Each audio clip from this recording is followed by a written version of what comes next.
எல்லாருக்கும் வணக்கம். Welcome to Thulasi Priya recipe. இன்றைக்கி நம்ம சேனலில் என்ன வீடியோ பார்க்க போகிறோன்னு பார்த்தீங்கன்னா, மழை நேரத்தில் சாப்பிடக்கூடிய சுவையான கோதுமை கார அப்பம் செய்ய போகிறோம். மழை நேரத்தில் தான் சாப்பிடணுன்னு கிடையாது, உங்களுக்கு எப்பப்பெல்லாம் டைம் இருக்கோ அப்பப்பெல்லாம் இந்த மாதிரி செஞ்சு சாப்பிடுங்க. ரொம்பவுமே நல்லாயிருக்கும் டேஸ்டியாக. வீடியோக்குள்ளே போகிறதுக்கு முன்னாடி நீங்கள் என்ன நம்ம சேனல் சப்ஸ்கிரைப் பண்ணலான்னா மறக்காமல் சப்ஸ்கிரைப் பண்ணிக்கோங்க. பக்கத்துலேயே ஒரு பெல் ஐக்கான் இருக்கும், அதையும் கிளிக் பண்ணி ஆல் கொடுத்துட்டிங்க அப்படின்னா நாங்கள் போடுற எல்லா வீடியோஸுமே உங்களுக்கு நோட்டிஃபிகேஷனில் வந்துடும். நீங்கள் நம்ம சேனலை மிஸ் பண்ணாமல் பார்க்கலாம். இப்போ வாங்க வீடியோக்குள்ளே போகலாம். மழை நேரத்தில் என்னடா சாப்பிட்லாம் அப்படின்னு தோன்றப்ப இந்த மாதிரி வீட்டில் இருக்க பொருளை வச்சு ஈஸியாக சிம்பிளாக செஞ்சு சாப்பிடுங்க. குழந்தைகளுக்கெல்லாம் செஞ்சு கொடுங்க, இதை ரொம்ப விரும்பி சாப்பிடுவாங்க. குழந்தைங்க மட்டும் இல்லை, எல்லாருமே நல்லா விரும்பி சாப்பிடுவாங்க. சரி வாங்க இதை எப்படி ரெடி பண்ணுறதுன்னு போய் பார்க்கலாம். இப்போ ஒரு க்ளீன் பவுல் எடுத்துக்கோங்க. இதில் நம்ம இப்போ என்ன போட போகிறோம்? கோதுமை மாவு 2 கப்பு போட்டுக்கிடலாம். கொஞ்சம் சத்தமாக பேசுங்க. சரி, 2 கப்பு கோதுமை மாவு போட்டுக்கிடலாம்.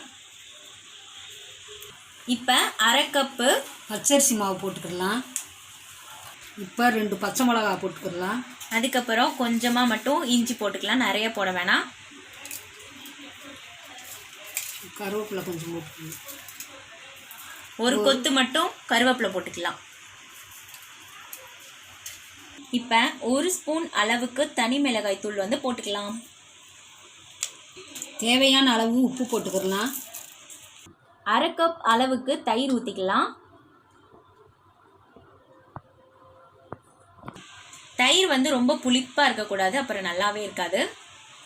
கொஞ்சமாக தண்ணி ஊற்றி மிக்ஸ் பண்ணிக்கிடலாம்.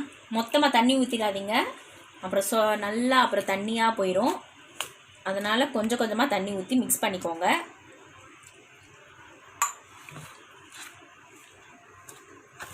மாவு கரண்டியில் மிக்ஸ் பண்ணுறதை விட கையில் மிக்ஸ் பண்ணுறது ரொம்பவே நல்லது. கட்டிப்படாமல் இருக்கும். அப்போதே இன்றைக்கி நம்ம எடுத்துருக்க மாவு அளவுக்கு அட்லீஸ்ட் 3 கப் தண்ணியாவது தேவைப்படும். காரம் நம்மளுக்கு இந்த அளவுக்கே போதும். நம்ம பச்சை மிளகா வேறு போட்டுக்கோல, உங்களுக்கு வேணும்னா தனி மிளகாத்தூள் இன்னும் ஒரு அரை ஸ்பூன் போட்டுக்கோங்க. இந்த மாதிரி பக்குவத்தில் நல்லா மிக்ஸ் பண்ணிக்கோங்க. ரொம்ப தண்ணியாகவும் இருக்கக்கூடாது, ரொம்ப கெட்டியாகவும் இருக்கக்கூடாது. சரி, ஓகே, வாங்க இப்போ நெக்ஸ்ட் என்ன பண்ணுறதுன்னு பார்க்கலாம்.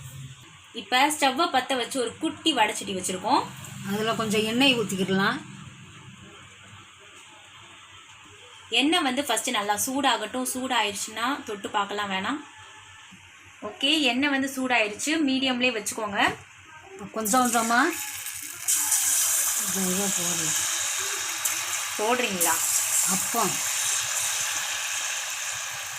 கரண்டிலேயே எடுத்து இந்த மாதிரி கொஞ்சம் கொஞ்சமாக போட்டுக்கோங்க. இதை திருப்பி போட்டுக்கிடலாம். ஒரு சைடு வந்துருச்சுன்னா அதுக்கப்புறம் திருப்பி போடுங்க. மொத்தமாக எல்லாத்தையுமே போட்டுறாமல் கொஞ்சம் கொஞ்சமாக போட்டுடுங்க.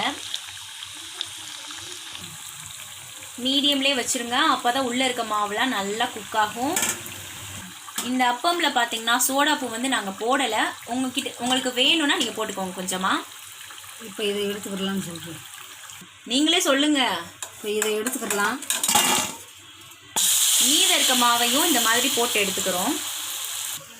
கோதுமை அப்பம் ரெடி ஆயிடுச்சு. என்னடா லைட்டாக சவுண்டு கேட்குதுன்னு பார்க்குறீங்களா? பக்கத்தில் பாதி மாவு போட்டு இன்னும் அப்போ ரெடி பண்ணிகிட்ருக்கோம். அந்த சவுண்டு தான்.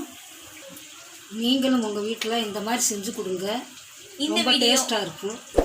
சாரி, இந்த வீடியோ உங்களுக்கு பிடிச்சிருந்துச்சுன்னா லைக் பண்ணுங்கள், ஷேர் பண்ணுங்கள், கமெண்ட் பண்ணுங்கள். நம்ம சேனலை மறக்காமல் சப்ஸ்கிரைப் பண்ணுங்கள். தேங்க்யூ.